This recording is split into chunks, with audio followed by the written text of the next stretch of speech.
시청자 여러분 안녕하십니까?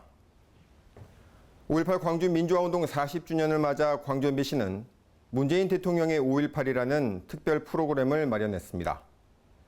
현직 대통령이 생각하는 5.18의 역사적 의미와 헌법적 가치, 그리고 5.18이 풀어야 할 과제와 앞으로의 전망을 들어보겠습니다. 5.18 광주 민주화운동은 지난 40년 동안 한국 사회에서 민주주의의 등대로 자리매김해왔습니다. 먼저 5.18의 지난 40여 년 동안의 역사를 되짚어 보겠습니다.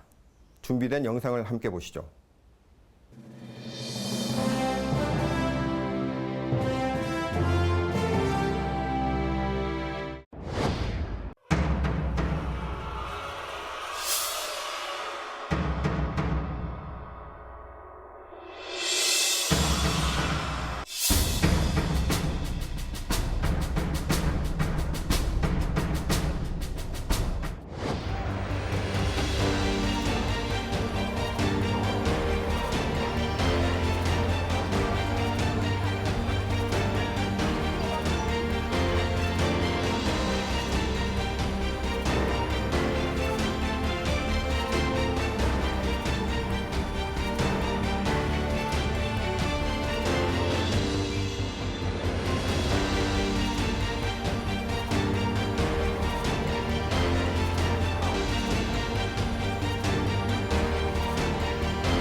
네, 대통령님 오늘 시간 내주셔서 정말 고맙습니다. 예, 반갑습니다. 5.18 광주 민주화운동이 시작된 지 40년이 됐습니다. 저는 그때 굉장히 어려서 그때 무슨 일이 일어났는지 실은 기억이 없는데요. 대통령께서는 그때 어디에서 계셨고 5.18 소식을 언제 처음 접하셨는지 말씀해 주십시오. 저는 그 5.18 전날인 5월 17일 비상계엄이 확대되고 국보위가 설치되면서 그날 바로 계엄포고령 위반으로 구속이 되었습니다. 그래서 청량리 경찰서 유치장에 수감이 되어 있던 중에 저를 조사하던 경찰관들로부터 그 소식을 들었습니다. 당시 그 경찰관들은 계엄군이 이 광주에 투입된 그에 대해서 상당히 비판적인 그런 생각을 가지고 있었고, 그래서 계엄군의 발포로 많은 광주 시민들이 사상을 당한 사실, 그리고 또 경찰은 이렇게 발포 명령을 거부해가지고 시진압에서 배제가 되었다는 사실, 또는 시민군들이 예비군이나 또 경찰 무기고를 열어서 무기를 들고 이렇게 맞서고 있다는 사실, 이런 사실들을 제게 뭐 경찰 정보망을 통해서 이제 올라오는 소식들을 매일매일 전해 주었습니다. 저는 그런 얘기를 들었기 때문에 그런 사실들이 당연히 다 언론에 보도되고 있는 것으로 알고 있었는데, 나중에 석방되고 난 이후에 보니까 그런 사실들은 거의 보도되지 않았고, 오히려 반대로 폭도들의 폭동인 양 그렇게 이제 왜곡되어 있다는 사실을 이제 알게 되었습니다. 그러니까 저는 광주 바깥에서는 어떻게 보면 가장 먼저 광주의 진실, 그런 것을 접했던 사람 중에 한 사람이라고 할 수 있습니다.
(1980년 5월 27일) 전남도청에서 광주 시민들이 계엄군들에게 진압된 이후에 1987년 6월 항쟁까지 수많은 국민들이 광주 학살의 진상 규명을 요구하면서 민주화 운동을 펼쳤습니다. 대통령께서도 그때의 국민들, 시민들과 같은 마음이셨을 거라고 생각이 드는데요. 대통령께 있어서 광주 시민과 5.18 영령들은 어떤 존재였다라고 할 수 있을까요? 우선은 제가 이제 광주 5.18 소식을 들었을 때 정말 민주화의 아주 중요한 그 길목에 다시 군이 나와서 군사 독재를 연장하려고 한다. 그 사실에 굉장히 이제 비통한 그런 심정이었고, 한편으로 그 광주 시민들이 겪는 그 이제 엄청난 그 고통을 이제 들으면서 굉장히 큰 죄책감을 느꼈습니다. 왜 그런가 하면 80년 5월 초부터 매일같이 서울역에 서울 지역 대학생들이 모여서 민주화를 요구하는 그런 이제 집회 시위를 열었는데, 그게 날이 갈수록 숫자가 불어서 5월 15일에는 무려 20만 명이 서울역에 운집을 했습니다. 그런데 이제 그 상황에서 군이 투입될 것이라는 그런 이제 소문이 쫙 퍼졌는데, 그러자 당시 그 집회를 이끌고 있던 서울 지역 각 대학 총학생회 회장단들이 말하자면 해산을 결정을 했습니다. 그게 이른바 이제 서울역 대회군이라고 이제 부르는 것인데요. 뭐 군이 투입될 수 있는 빌미를 줘서는 안 된다라는 명분도 있었고, 또 한편으로는 군이 투입되면 아주 희생이 클 것이기 때문에 나중에 상황이 좋아지고 난 이후에 다시 모여야 한다, 뭐 그런 의견도 있었던 것으로 기억합니다. 근데 나는 그때 그 결정에 대해서 반대하는 입장이었습니다. 나는 그때 경희대 복학생 대표였는데 나뿐만 아니라 대체로 복학생 그룹들은 맞아 민주화로 가기 위한 마지막 관문이 이제 군과 맞서는 것이기 때문에 군이 투입되더라도 사적생의 각오로 맞서야 한다. 그 고비를 넘어야 민주화를 이룰 수 있다. 그리고 국제사회가 주시를 하고 있는 상황이기 때문에 서울 지역에서 대학생들을 상대로 아주 가혹한 그런 진압을 하기는 쉽지 않을 것이다. 이런 이제 생각들을 가지고 있었습니다. 그런데 지금 뭐 그때 중학생 해장단들의 뭐 결정을 비난 할 생각은 전혀 없지만 어쨌든 결과적으로는 서울 지역의 대학생들이 매일 서울역에 모여서 민주화를 요구하는 대대적인 집회를 함으로써 결국은 군이 투입되는 그런 이제 빌미를 이제 만들어주고는 결국 결정적인 시기에는 퇴각을 하는 그런 결정을 내린 것 때문에 광주 시민들이 정말 외롭게 계엄군하고 맞서게 된 것이거든요. 그래서 이제 그 사실에 엄청난 이제 죄책감을 느꼈고 저뿐만 아니라 광주 지역 바깥에 있던 당시 이제 민주화 운동 세력들 모두가 이 광주에 대한 어떤 부채의식 그것을 늘 가지고 있었고 그 부채의식이 그 이후 그 민주화 운동을 더욱더 확산시키고 촉진시키는 그런 계기가 되었다고 생각합니다. 그런 점에서 당시 광주 5월 영령들을 비롯한 광주 시민들은 우리 그 1980년대 이후 대한민국 민주화 운동의 상징과 같은 그런 존재가 되었죠. 예. 특히나 대통령께서는 5.18의 헌법적 가치에 대해서 누구보다 큰 관심을 기울여 오셨습니다. 대선 공약에서부터 시작해서 대통령에 당선된 이후까지도 헌법 전문에 5.18의 가치가 수록돼야 된다라고 얘기를 하셨는데요. 앞으로 개정될 헌법 전문에 5.18의 가치가 들어가야 한다면 여러 가지 광주 정신이 있습니다. 어떤 부분들이 꼭 들어가야 한다고 생각하시는지요? 우선 제가 그런 뭐 주장만 한 것이 아니라 실제로 제가 개헌안 발의를 했습니다. 비록 이제 국회를 통과하지 못했습니다만 제가 발의한 개헌안 그 전문에 5.18 민주화 운동의 이념의 개성 이것이 이제 담겨 있습니다. 지금 현재의 그 우리 헌법 전문에는 이렇게 3.1 운동에 의해서 건립된 대한민국 임시정부의 법통을 개성하고 4.19 민주운동의 이념을 개성하는 것으로 그렇게만 헌법 전문에 표현되어 있는데 우리가 이렇게 발전시켜 온 그 민주주의가 실제로 문안화돼서 집약되어 있는 것이 우리의 헌법이거든요. 그런데 4.19 혁명만으로 민주 이념의 개성을 말하기에는 4.19 혁명 이후에 아주 장기간에 어찌 보면 더 본격적인 군사 독재가 이제 있었기 때문에 4.19 운동만 가지고는 이렇게 민주화 운동의 어떤 이념의 개성을 말하기에는 부족한 점이 있다고 생각합니다. 그것이 다시 지역적으로 강력하게 표출된 것이 시기 순서로 보면 무마민주항쟁이었고 5.18 민주화 운동이었고 그것이 전국적으로 확산된 것이 6월 민주항쟁이었고 드디어 그 미완된 부분이 다시 촛불 이렇게 혁명으로 이렇게 표출이 되면서 오늘의 정부에 이르고 있다고 생각합니다. 그 가운데 촛불 혁명은 시기상으로 아주 가깝기 때문에 정치적 논란의 소주가 있어서 아직 헌법 전문에 담는 것이 시기상 좀 이르다고 하더라도 적어도 5.18 민주운동과 6월 항쟁의 이념만큼은 우리가 지향하고 계승해야 될 하나의 민주 이념으로서 우리 헌법에 담아야 우리 민주화 운동의 역사가 제대로 표현되는 것이고 또 그렇게 돼야만 5.18이나 또 6월 항쟁의 성격을 놓고 국민들 간에 동의가 이루어지면서 국민적 통합이 이루어질 수 있다고 믿습니다. 그래서 저는 비록 헌법안 개헌이 좌절되었지만 앞으로 언젠가 또 개헌이 논의가 된다면 헌법전문에서 그 취지가 반드시 되살아나야 한다고 생각합니다. 사랑합니다, 아버지.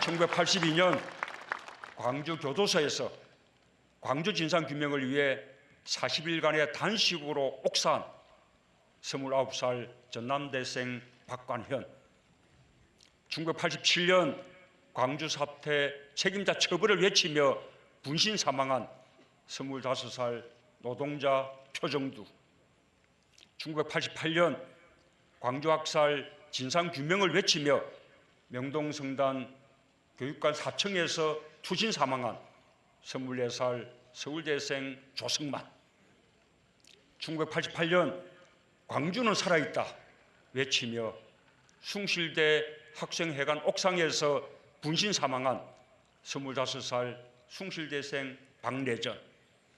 저는 오늘 5월의 죽음과 광주의 아픔을 자신의 것으로 삼으며 세상에 알리려 했던 많은 이들의 희생과 헌신도 함께 기리고 싶습니다.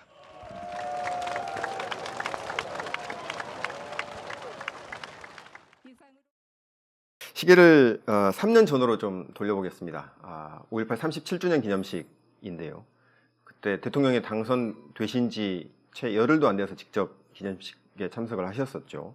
여러 가지 장면들이 그 광주 시민들뿐만 아니라 국민들에게 감동을 줬던 것 같습니다.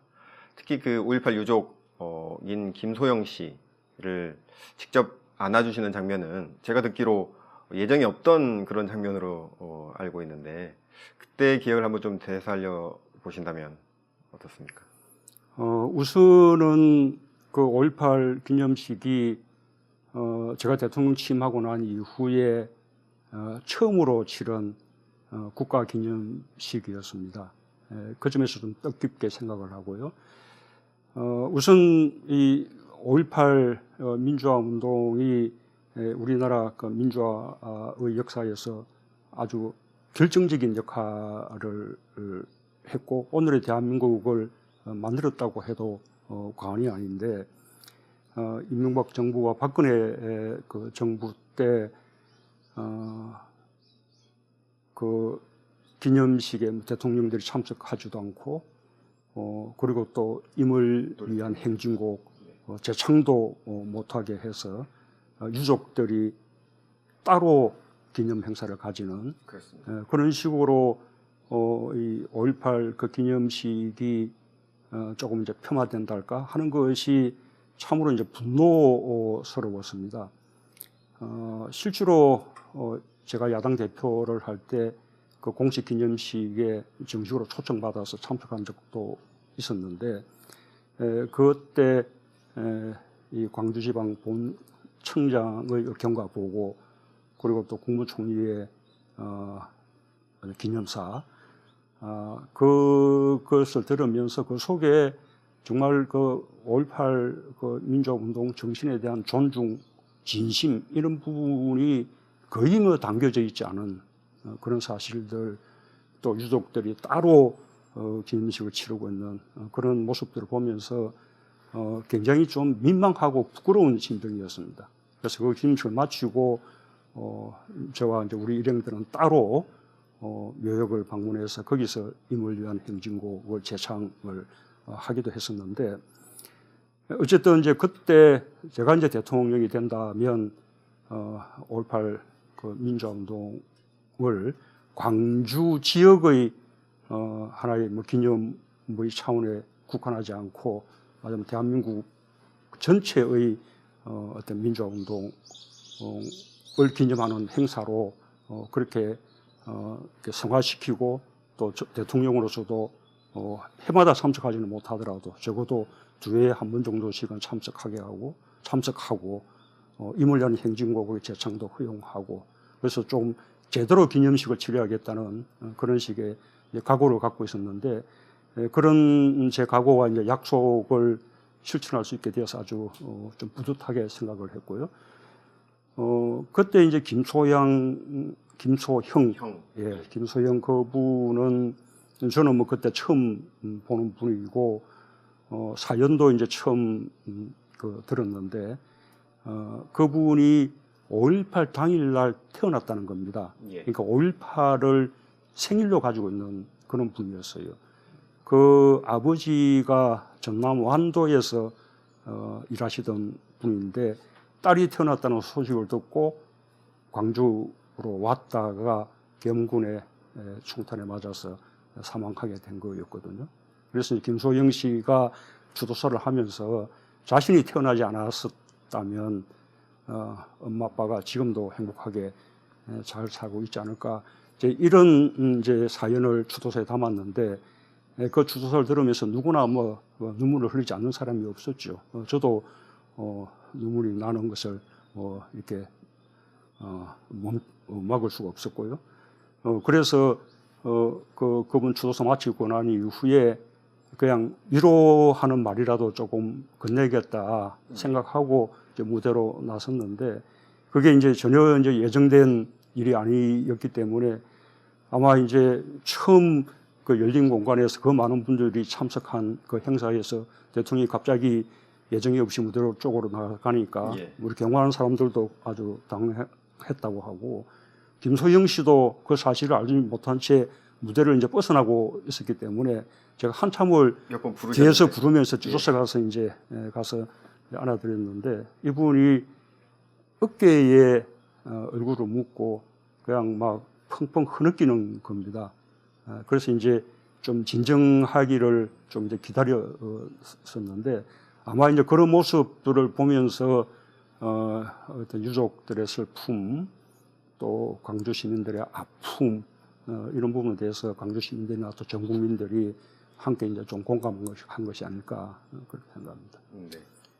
그리고 그 37주년 기념식 때 특별한 이름들을 호명을 하셨습니다. 표정두 열사, 그리고 박관현, 조성만, 박내전 이런 민주열사들의 이름을 일일이 거명하시면서 5월 영령들뿐만 아니라 이들 민주열사들의 이름도 함께 기억해 줄 것을 주문을 하셨는데요. 어떤 취지이셨을까요? 아까 제가 그 80년 이후에 광주 5.18이 우리 민주화운동의 상징이 되었다라고 말씀드렸었는데 실제로 그 이후에 민주화운동은 광주를 기억하라 그리고 광주의 진상을 규명하라라는 것이 그것이 하나의 민주화운동 그 자체가 바로 민주화운동이었습니다. 그래서 뭐 광주에서도 또 광주 바깥에서도 굉장히 많은 분들이 광주의 진상규명을 요구하고 또 광주의 진실을 알리기 위해서 노력하다가 목숨을 바친 그런 분들이 상당히 많았습니다.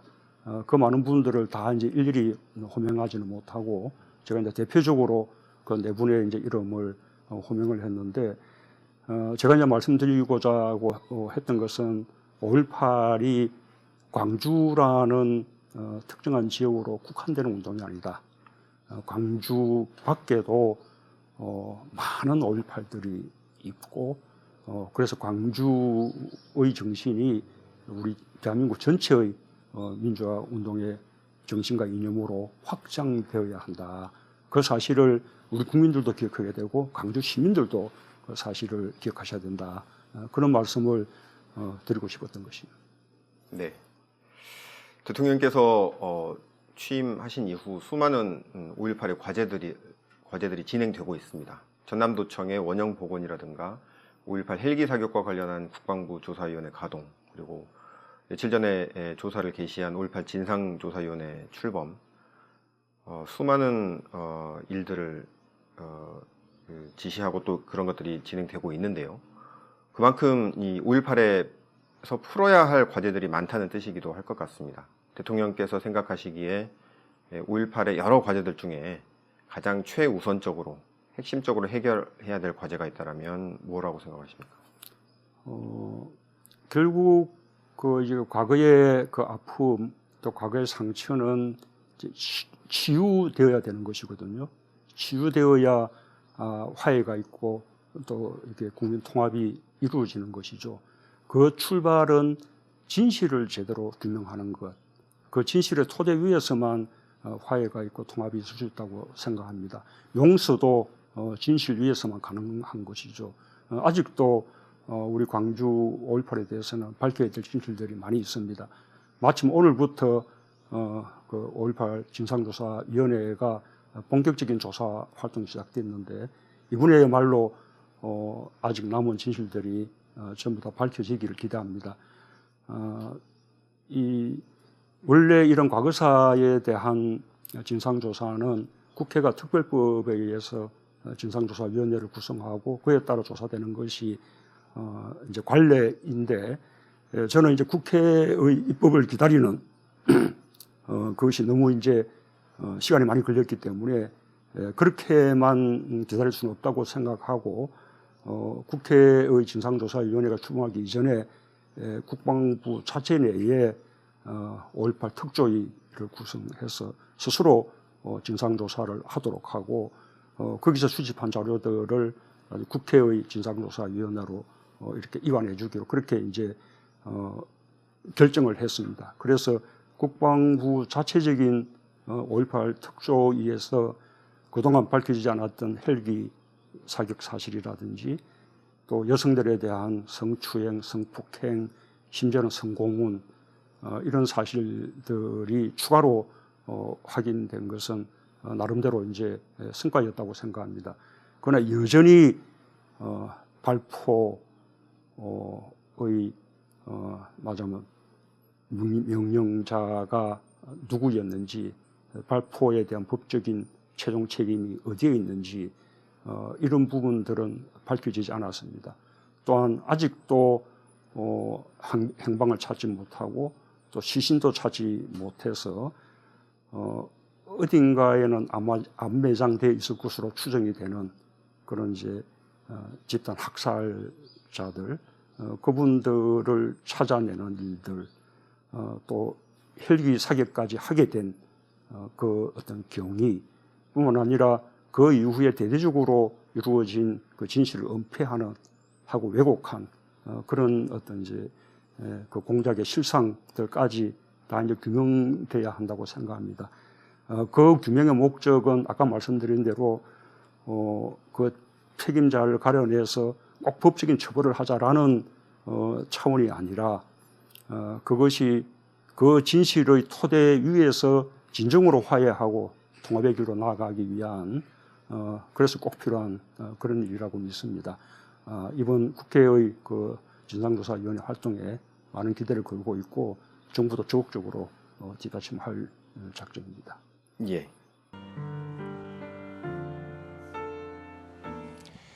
어김없이 5월이 왔습니다. 80년 5월 광주가 피 흘리고 죽어갈 때 광주와 함께하지 못했던 것이 그 시대를 살았던 시민의 한 사람으로 정말 미안합니다. 그때 공권력이 광주에서 자행한 야만적인 폭력과 학살에 대하여 대통령으로서 국민을 대표하여 다시 한번 깊이 사과드립니다.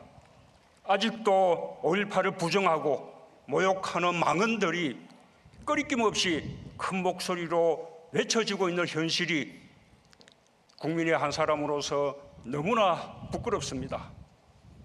대한민국의 민주주의는 광주에 너무나 큰 빚을 졌습니다.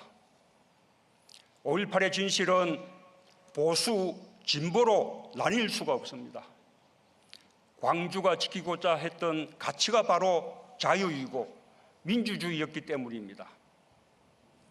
독재자의 후예가 아니라면 5.18을 다르게 볼 수가 없습니다.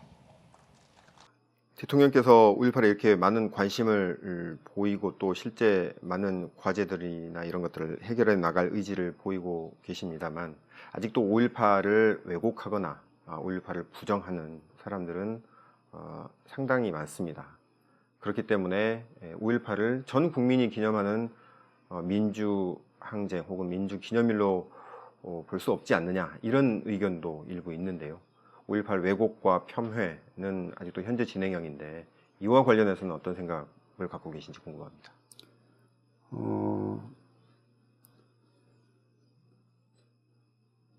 우선은 이런 이야기를 하고 싶습니다. 우리 민주주의는 이 다양한 생각을 이제 허용하고 또 다른 생각에 대해서도 말하자면 이제 관용하는 그런 맞은 표현의 자유를 존중하는 것이 민주주의의 기본이죠.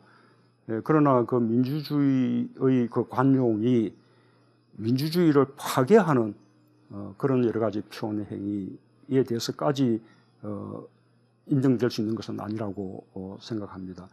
그런 5.18을 폄훼하고 왜곡하는 부분에 대해서는 단호한 대응이 있어야 할 것이라 생각하고요.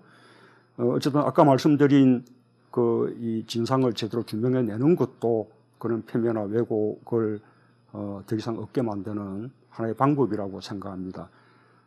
그뿐만 아니라 나는 좀 더 나아가서 정말 우리 이 정치 현실이 이제 안타까운 것이 그 추가적인 그 진실 규명이 없더라도 지금까지 밝혀진 역사적 사실만으로도 광주 5.18은 대한민국 민주화운동의 말하자면 결정적인 상징으로서 그래서 존중받기에 충분하거든요. 이미 법적으로도 20몇 년 전에 특별법이 만들어져서 그것이 민주화운동으로 규정이 되고 또 거기에 희생당한 분들이 민주화운동의 유공자로 인정받기도 하고 그게 국가기념일로 지정이 돼서 전국가적으로 기념 행사도 치르고 이 정도면 국민적으로 국가적으로는 이렇게 하나의 정리하고 다음의 장으로 넘어가야 되는 것이죠. 개인적으로는 다른 생각이 있을 수 있습니다.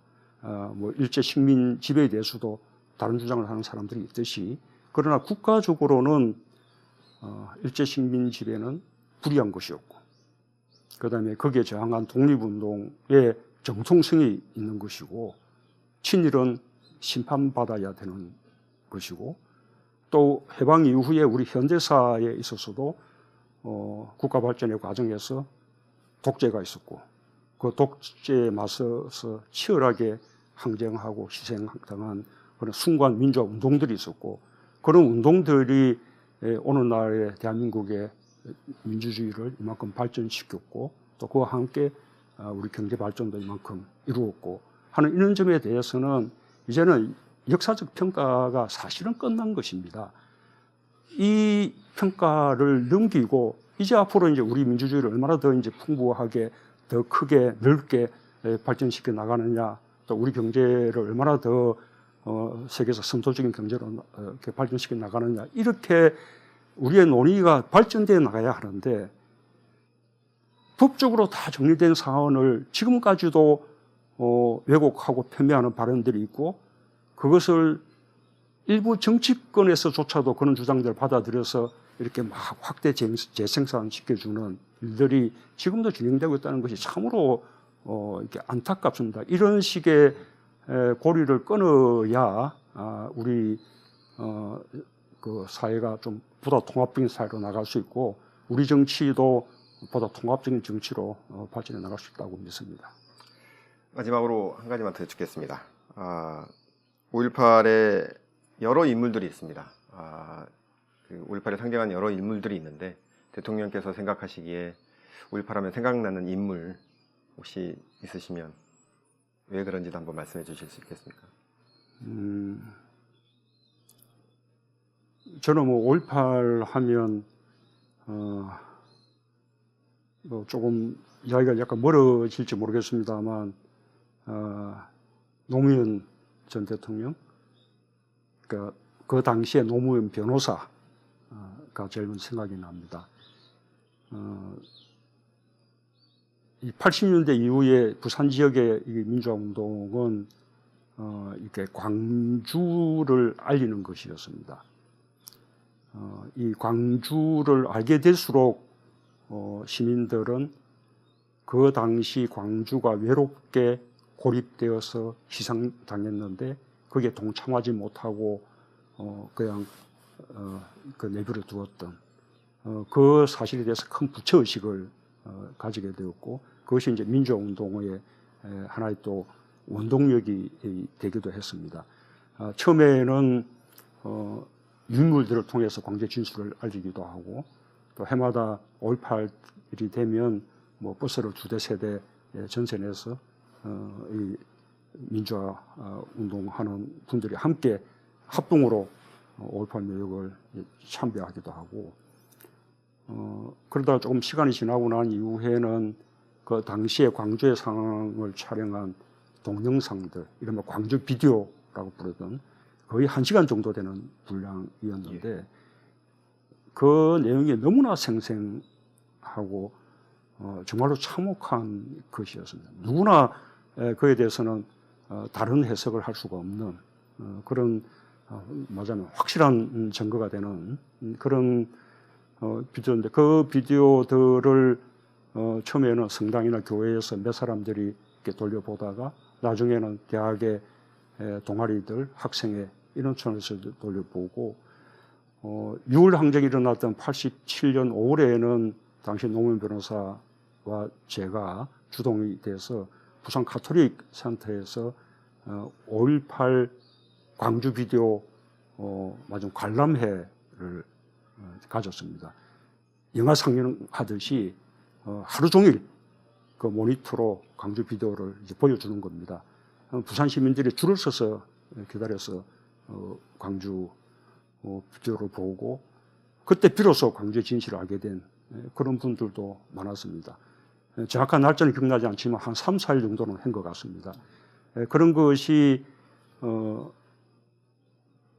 부산 지역 6월 항쟁의 큰 동력이 되었다고 생각하고 또 부산의 가톨릭 센터가 6월 항쟁 때 서울의 명동성당처럼 자연스럽게 부산 지역 6월 항쟁을 이끄는 그런 중심지 역할을 했습니다.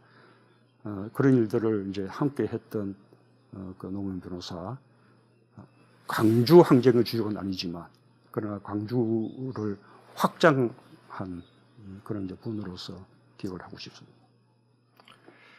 네, 대통령님 오늘 말씀 고맙습니다.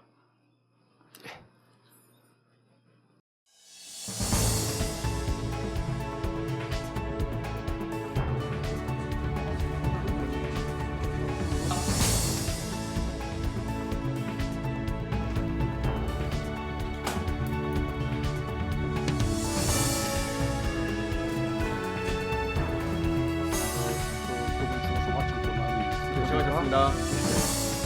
해드리겠습니다.